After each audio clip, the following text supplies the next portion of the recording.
बात करें कंपनी के फाइनेंशियल परफॉर्मेंस का तो काफी शानदार देखने को मिल रहा है, लेकिन जो वैल्यूएशन है वो कंफर्टेबल नहीं है। इसी के चलते जो जीएमपी है वो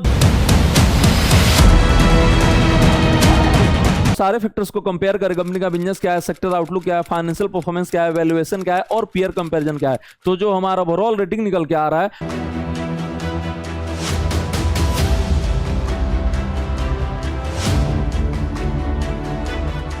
welcome to our channel CA Abhay, जहां स्टॉक मार्केट सीखना काफी आसान और मजेदार है। आज हम लोग डिस्कस करने जा रहे हैं एक मेन बोर्ड का आईपीओ विक्रम सोलर का। ये आईपीओ ओपन होने जा रहा है 19 अगस्त को और ओपन रहेगा 21 अगस्त तक। इसका जो अलॉटमेंट आउट होगा वो 22 अगस्त को होगा और लिस्टिंग होने वाला बीएसई और एनएसई दोनों एक्सचेंज पे 26 अगस्त को। आईपीओ का प्राइस बैंड सेट किया गया 315 से 332 पर इक्विटी शेयर और यहां पर जो मार्केट कैपिटलाइजेशन होने जा रहा है वो 12,009 करोड़ होने जा रहा है। लॉट साइज 45 शेयर्स का है और रिटेल इन्वेस्टर्स को मिनिमम इन्वेस्ट करना पड़ेगा 14,940 रुपया। वही एचएनआई कैटेगरी में 14 लॉट और अमाउंट हो जाएगा 2,09,160 रुपया।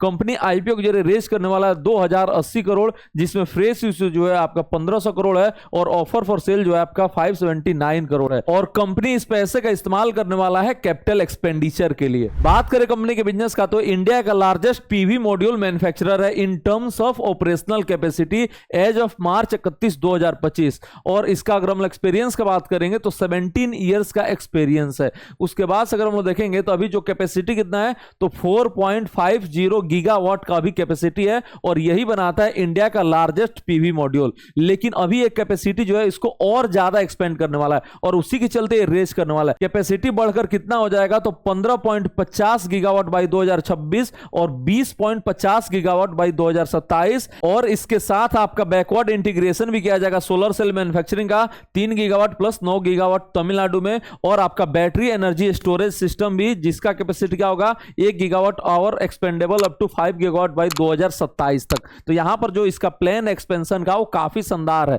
और ये आपका इंडिया का लार्जेस्ट अभी भी है और ये बना रहना भी चाहता है। उसके बाद से अगर हम लोग इसके प्रोडक्ट पोर्टफोलियो की बात करेंगे तो PRC, N type, HJT high efficiency solar PV module बनाता है जो कि अवेलेबल है बाईफेशियल और आपका मोनोफेशियल कॉन्फ़िगरेशन में। और इसका अगर हम लोग वाटेज की बात करेंगे तो 395 डब्ल्यूपी और 735 डब्ल्यूपी है। ये सब आपको जानने का जरूरत नहीं है, लेकिन जो भी सोलर का बात होता है वहां पर एक कंपनी का नाम जरूर आता है और इंडिया का लार्जेस्ट है और जो इसका कैपेसिटी का प्लान भी है वो भी आपको काफी जबरदस्त देखने को मिल रहा है। उसके बाद से अगर हम अदर डिटेल्स की बात करेंगे तो कंपनी के पास 16 से 12 फुल टाइम एम्प्लॉइज है और 974 कॉन्ट्रेक्चुअल एम्प्लॉइज है एज ऑफ 31 मार्च 2024। और इसका बैंकर जो है आपका बहुत सारा बैंक है, लगभग सारे बैंक जो इंडिया के इसके बैंकर्स हैं, यहां पर नाम आप पढ़ सकते हैं। उसके बाद से अगर हम इंडस्ट्री एनालिसिस की बात करेंगे तो इस सेक्टर में जो ग्रोथ देखने को मिल रहा है वो काफी शानदार देखने को मिल रहा है और यही आप देख सकते हैं इसके फाइनेंशियल परफॉर्मेंस में भी। बात करें कंपनी के फाइनेंशियल परफॉर्मेंस का तो काफी शानदार देखने को मिल रहा है, लेकिन जो वैल्यूएशन है वो कंफर्टेबल नहीं है। इसी के चलते जो जीएमपी है वो 0% देखने को मिल रहा है। अब यहां पर आप क्या देखने को मिल सकते हैं, वेरियस पोर्टल पे आपको जीएमपी कुछ ज्यादा भी देखने को मिल सकता है, लेकिन हम एज ए सेफर साइड पे जो वैल्यूएशन को देख रहे हैं इसीलिए जीएमपी हम 0 यहां पर आपको बता रहे हैं। बिजनेस जो है वो काफी शानदार है और फाइनेंशियल परफॉर्मेंस में भी काफी शानदार है। जब आईपीओ ओपन होगा तो पॉसिबल होगा कि जीएमपी जो है वो बढ़ जाएगा। उसका भी अपडेट मैं आपको अपने यूट्यूब चैनल और फाइनेंस साथी की वेबसाइट पे दे दूंगा। अभी जीएमपी 0 है, क्यों है ये भी अभी मैं रीजन आपको समझाने वाला हूं। यहां पर आप देख सकते हैं 2,091 करोड़ का रेवेन्यू था, उससे बढ़कर हो गया 2,523 करोड़ का, उसके बाद से 3,459 करोड़ का रेवेन्यू। तो आपको यहां पर काफी शानदार जंप देखने को मिल रहा है और बेस स्मॉल नहीं है, फिर भी जो ग्रोथ है वो काफी शानदार देखने को मिल रहा है। प्रॉफिट का भी अगर हम लोग बात करेंगे तो 14 करोड़ का प्रॉफिट था, देन आपका 79 करोड़ का प्रॉफिट, उसके बाद से 139 करोड़ का प्रॉफिट। लेकिन इतना प्रॉफिट भी जो है वो आपका वैल्यूएशन को कम नहीं कर पा रहा है क्योंकि जो प्राइस बैंड सेट किया गया है वो हायर हो गया है और यहां पर जो पी रेशियो निकल के आ रहा है वो सीधे 85 का निकल के आ रहा है।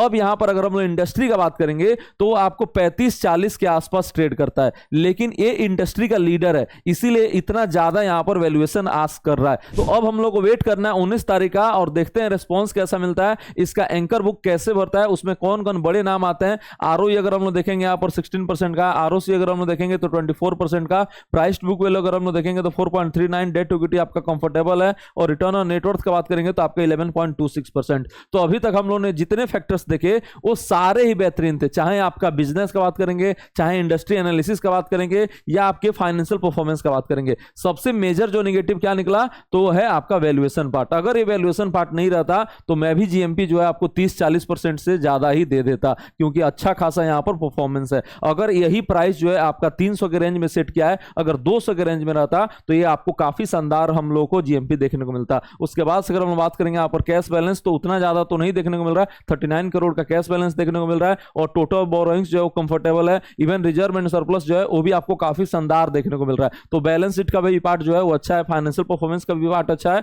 और सिर्फ आपका वैल्यूएशन जो है वो आपका कंफर्टेबल नहीं है। क्यों वैल्यूएशन कंफर्टेबल नहीं है? जब आप पीयर कंपैरिजन देखेंगे तब आपको समझ में आएगा। वैल्यूएशन के बाद से अगर हम लोग पीयर कंपैरिजन करें तो यहां पर भी जो परफॉर्मेंस है वो उतना अच्छा देखने को नहीं मिल रहा है। इसके पीयर्स कौन हो गए? तो वारी एनर्जी हो गया, प्रीमियम एनर्जी हो गया, वेप्सोल एनर्जी हो गया। उसके कंपैरिजन में अगर हम लोग देखेंगे आरओसी तो सबसे कम इसी का है, आरओई अगर हम लोग देखेंगे तो सबसे कम इसी का है और पी रेशियो देखेंगे तो सबसे ज्यादा इसी का है, जो कि सबसे नेगेटिव है। तो हर फैक्टर्स पे जो है इसका परफॉर्मेंस जो है उतना शानदार देखने को नहीं मिल रहा है। अब अगर हम लोग प्राइस टू बुक वैल्यू देखेंगे तो यहां पर इसका परफॉर्मेंस जो अच्छा है और डेट टू इक्विटी अगर हम लोग देखेंगे तो यहां पर भी ठीक है और रिटर्न ऑन नेटवर्थ देखेंगे तो यहां पर भी परफॉर्मेंस जो है उतना अच्छा नहीं है। तब यहां पर इफिशियंसी देख लीजिए तो इफिशियंसी के मामले में इसका जो परफॉर्मेंस है वो अच्छा नहीं है और वैल्यूएशन के भी मामले में इसका जो परफॉर्मेंस है वो उतना अच्छा देखने को नहीं मिल रहा है। ये दो रीजन बन रहा है, एक वैल्यूएशन और एक पीयर कंपैरिजन, जिसके चलते जीएमपी जो है वो 0% देखने को मिल रहा है। लेकिन आईपीओ ओपन होगा, अगर सब्सक्रिप्शन अच्छा मिलेगा तो हम लोग को जीएमपी देखने को मिल सकता है। रीजन क्या है? तो इस सेक्टर में जो ग्रोथ आउटलुक है वो काफी शानदार देखने को मिल रहा है। अब अगर हम लोग सारे फैक्टर्स को कंपेयर करें, कंपनी का बिजनेस क्या है, सेक्टर आउटलुक क्या है, फाइनेंशियल परफॉर्मेंस क्या है, वैल्यूएशन क्या है और पीयर कंपैरिजन क्या है,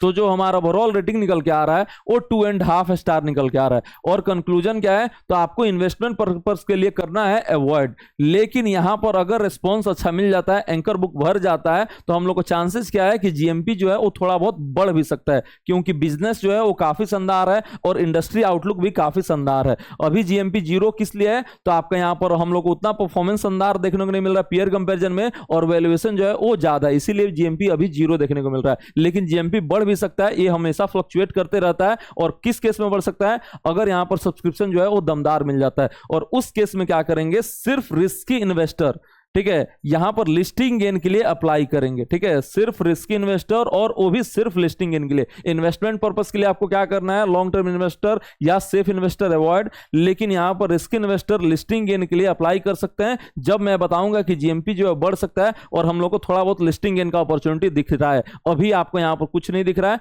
जब आईपीओ ओपन होने दीजिए उस समय आपको अपडेट मैं दे दूंगा। तो होप आपको वीडियो क्लियर हो गया होगा और वीडियो क्लियर हो गया है तो लाइक कर दीजिए और शेयर कर दीजिए। अगर कुछ भी डाउट है तो आप हमको कमेंट सेक्शन में पूछ भी सकते हैं। मिलते हैं आपसे अगले वीडियो में एक नए आईपीओ अपडेट और स्टॉक मार्केट लर्निंग के साथ। Thank you so much.